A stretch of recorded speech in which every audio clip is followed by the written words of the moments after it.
नमस्कार दोस्तों, स्वागत है आपका बीबी स्टडी पर।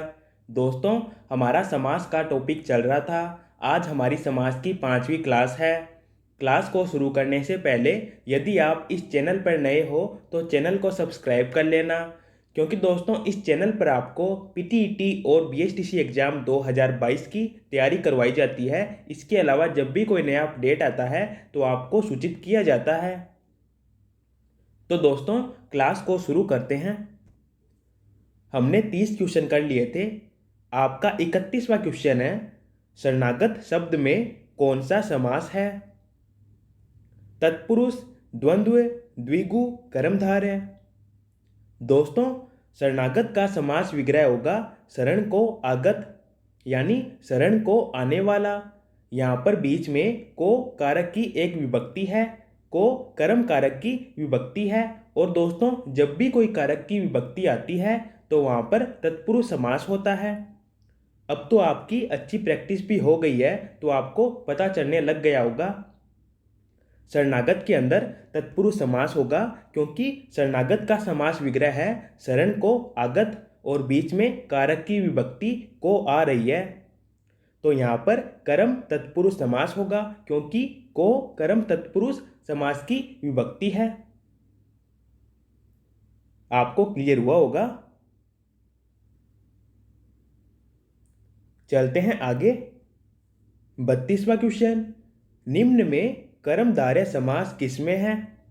माता पिता, नीलोत्पलम, चतुर्युगम, चक्रपाणि। दोस्तों, नीलोत्पलम के अंदर कर्मधारय समास होगा, क्योंकि नीलोत्पलम का समास विग्रह होगा नीला है जो उत्पल।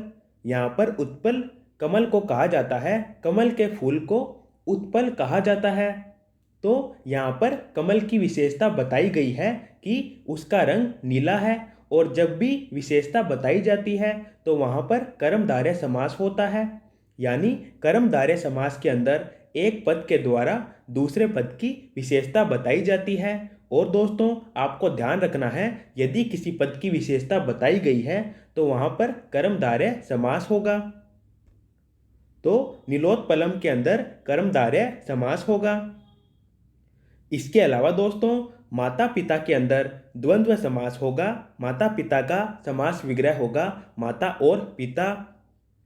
चक्रपाणि के अंदर बहुव्रीहि समास होगा, क्योंकि चक्रपाणि विष्णु भगवान को कहा जाता है। यहाँ पर चक्रपाणि तीसरे पद विष्णु भगवान की ओर संकेत कर रहा है, तो यहाँ पर चक्रपाणि विष्णु भगवान की ओर रूढ़ हो रहा है, तो यहाँ पर बहुव्रीहि समास होगा।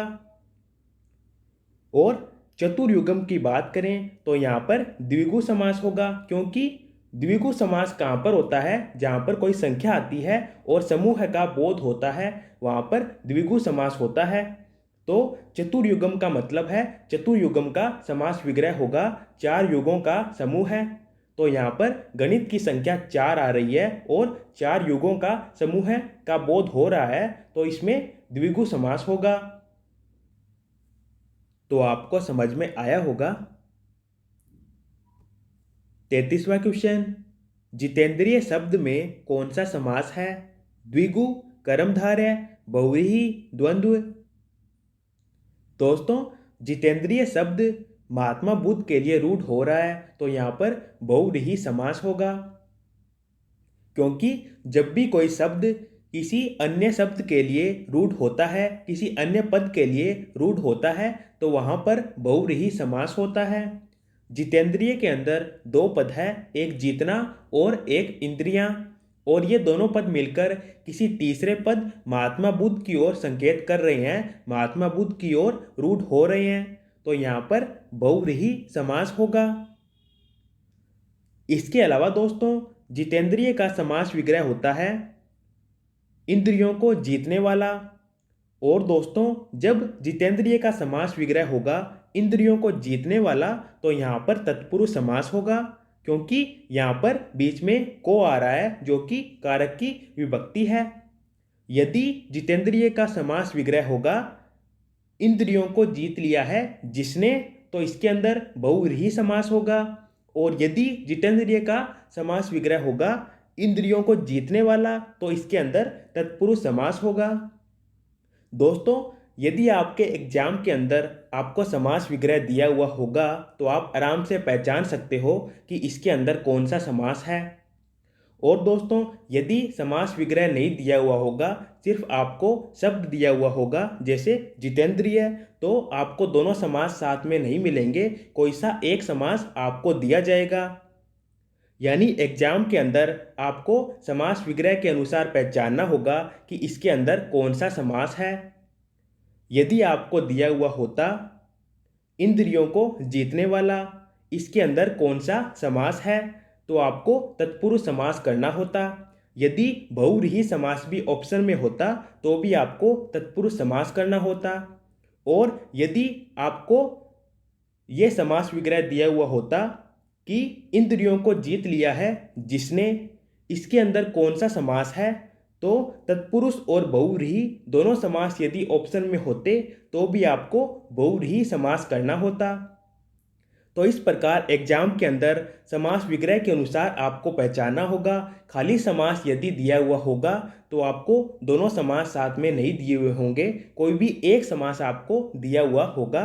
जैसे कि 33वें क्वेश्चन के अंदर मैंने आपको तत्पुरुष समास नहीं दिया है, खाली बहुव्रीहि समास दिया है। तो आपको समझ में आ रहा होगा। चलते हैं आगे। 34वां क्वेश्चन, देशांतर शब्द में कौन सा समास है? बहुव्रीहि, द्वंद्व, द्विगु, तत्पुरुष। दोस्तों, देशांतर शब्द का समास विग्रह होगा देश में अंतर। यानी दोस्तों, बीच में आ रहा है जो कि कारक की एक विभक्ति है। में अधिकरण कारक की विभक्ति है और जब भी कारक की कोई विभक्ति आती है तो वहां पर तत्पुरुष समास होता है। तो देशांतर के अंदर अधिकरण तत्पुरुष समास होगा। दोस्तों, यदि आपने अभी तक कारक याद नहीं किए हैं तो कर लेना, क्योंकि बिना कारक के आप तत्पुरुष समास को नहीं पहचान सकते हो। तो आपको समझ में आ रहा होगा। चलते हैं आगे। 35वां क्वेश्चन, अष्टाध्यायी शब्द में कौन सा समास है? द्विगु, द्वंद्व, कर्मधारय, बहुव्रीहि। दोस्तों, अष्टाध्यायी का समास विग्रह होगा 8 अध्यायों का समूह है। यानी दोस्तों, यहाँ पर समूह का बोध हो रहा है और गणित की संख्या 8 आ रही है। और जब भी कोई गणित की संख्या आती है और समूह का बोध होता है तो वहाँ पर द्विगु समास होता है। तो अष्टाध्यायी के अंदर द्विगु समास होगा और अष्टाध्यायी का समास विग्रह होगा 8 अध्यायों का समूह है। तो आपको समझ में आया होगा। चलते हैं आगे। 36वां क्वेश्चन, निम्नलिखित में एक शब्द में द्विगु समास है, उस शब्द का चयन कीजिए। पुरुष ही हैं, सप्ताह है, भूदान, आजीवन। दोस्तों, सप्ताह के अंदर द्विगु समास है क्योंकि सप्ताह के अंदर 7 का बोध हो रहा है, गणित की संख्या 7 का बोध हो रहा है। सप्ताह का समास विग्रह होगा 7 दिनों का समूह है।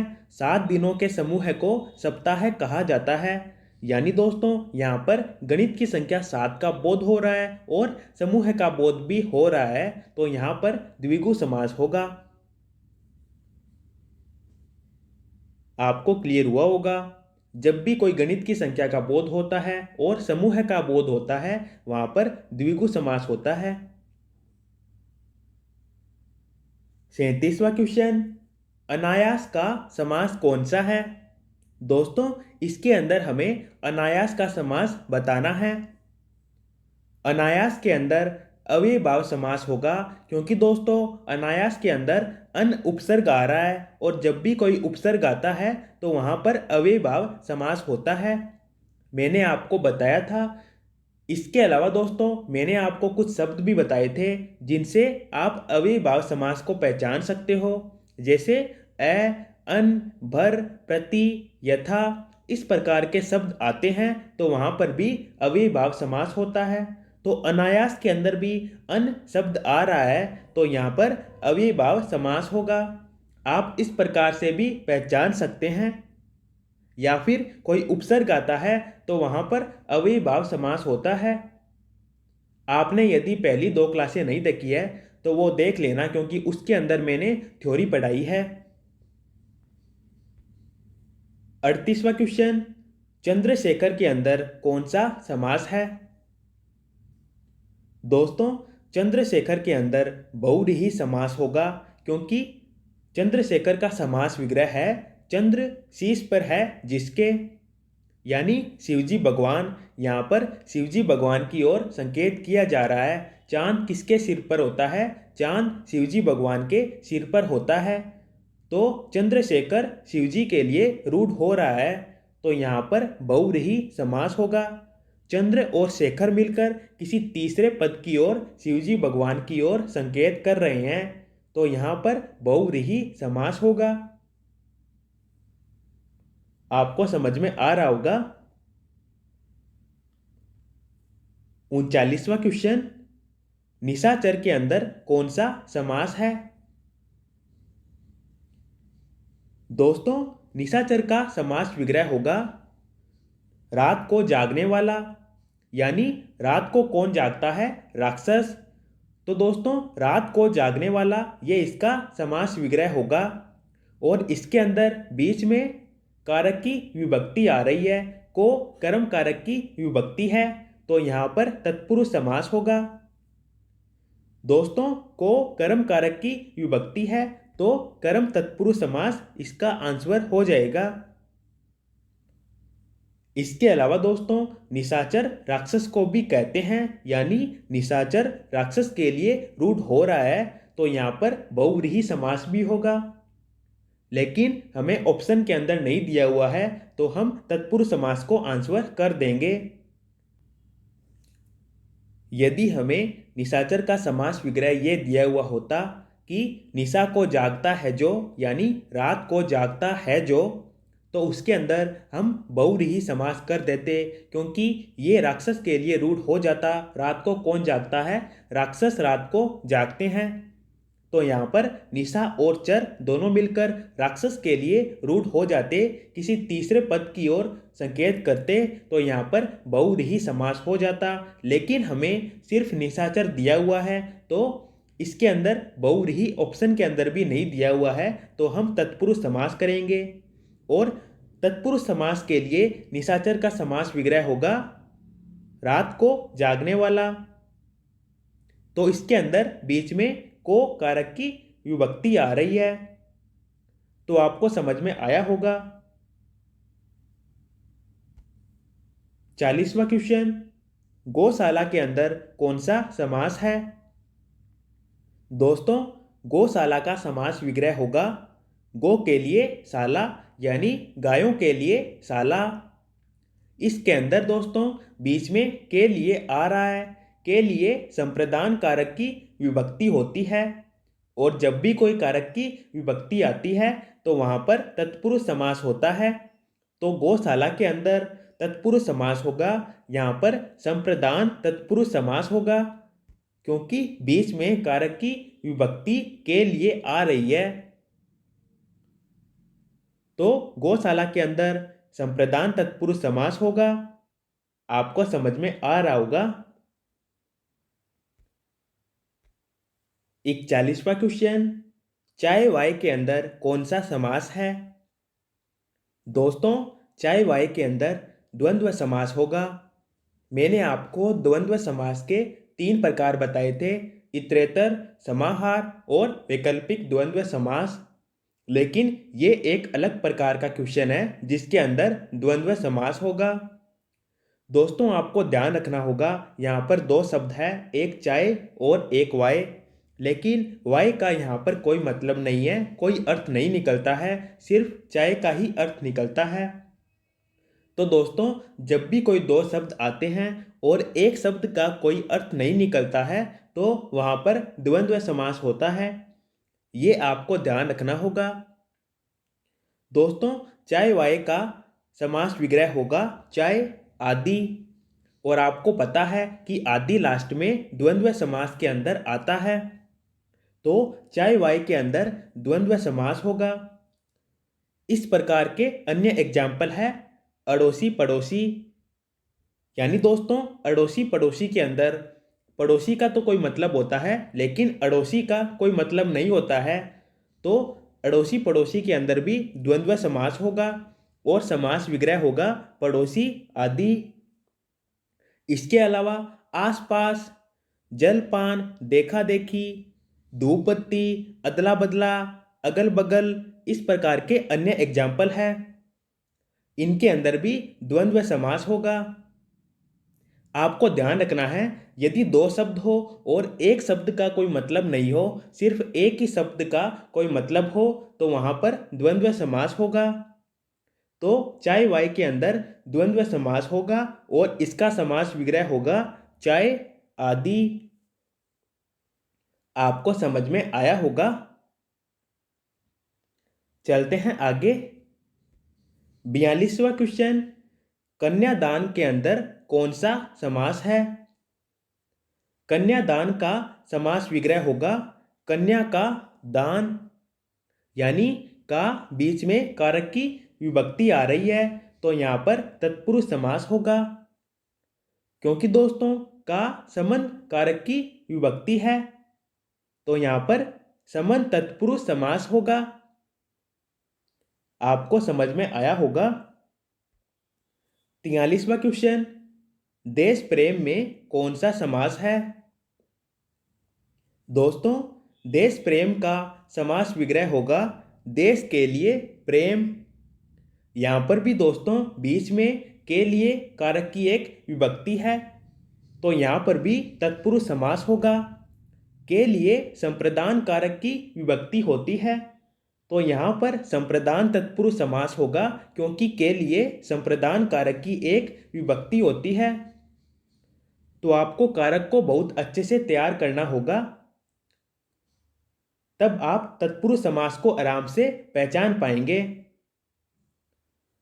चलते हैं आगे। 44वां क्वेश्चन, सहपरिवार के अंदर कौन सा समास है? द्वंद्व, कर्मधारय, तत्पुरुष, बहुव्रीहि। दोस्तों सहपरिवार का समास विग्रह होगा परिवार के साथ। यहां पर बीच में के आ रहा है जो कि कारक की एक विभक्ति है। के संबंध कारक की एक विभक्ति है तो यहाँ पर संबंध तत्पुरुष आपका आंसर हो जाएगा। सहपरिवार के अंदर समास होगा संबंध तत्पुरुष समास, क्योंकि यहाँ पर सहपरिवार का समास विग्रह होगा परिवार के साथ। तो यहाँ पर बीच में के आ रहा है जो कि संबंध कारक की एक विभक्ति है। आपको समझ में आया होगा। चलते हैं अगले क्वेश्चन की ओर। 45वां क्वेश्चन, चौराहा के अंदर कौन सा समास है? दोस्तों चौराहा का समास विग्रह होगा चार रास्तों का समूह है। चौराहा किसे कहते हैं? जहाँ पर चार रास्ते आके मिलते हैं तो चौराहा का समास विग्रह होगा चार रास्तों का समाहार। और जब भी कोई गणित की संख्या आती है और किसी समूह का बोध होता है तो वहाँ पर द्विगु समास होता है। यहाँ पर गणित की संख्या चार का बोध हो रहा है और चौराहा का समास विग्रह होगा चार रास्तों का समाहार, तो यहाँ पर द्विगु समास होगा। तो दोस्तों आपको समास समझ में आए होंगे। हमने काफ़ी सारे क्वेश्चनों से समास की प्रैक्टिस की है। कल की क्लास के अंदर मैं एक और प्रकार के क्वेश्चन होते हैं समास के, उनके बारे में आपको बताऊंगा और फिर हमारा ये टॉपिक कंप्लीट हो जाएगा। यदि आपको ये वीडियो अच्छा लगा है तो वीडियो को लाइक करना और इसी प्रकार के वीडियो के लिए चैनल को सब्सक्राइब कर लेना।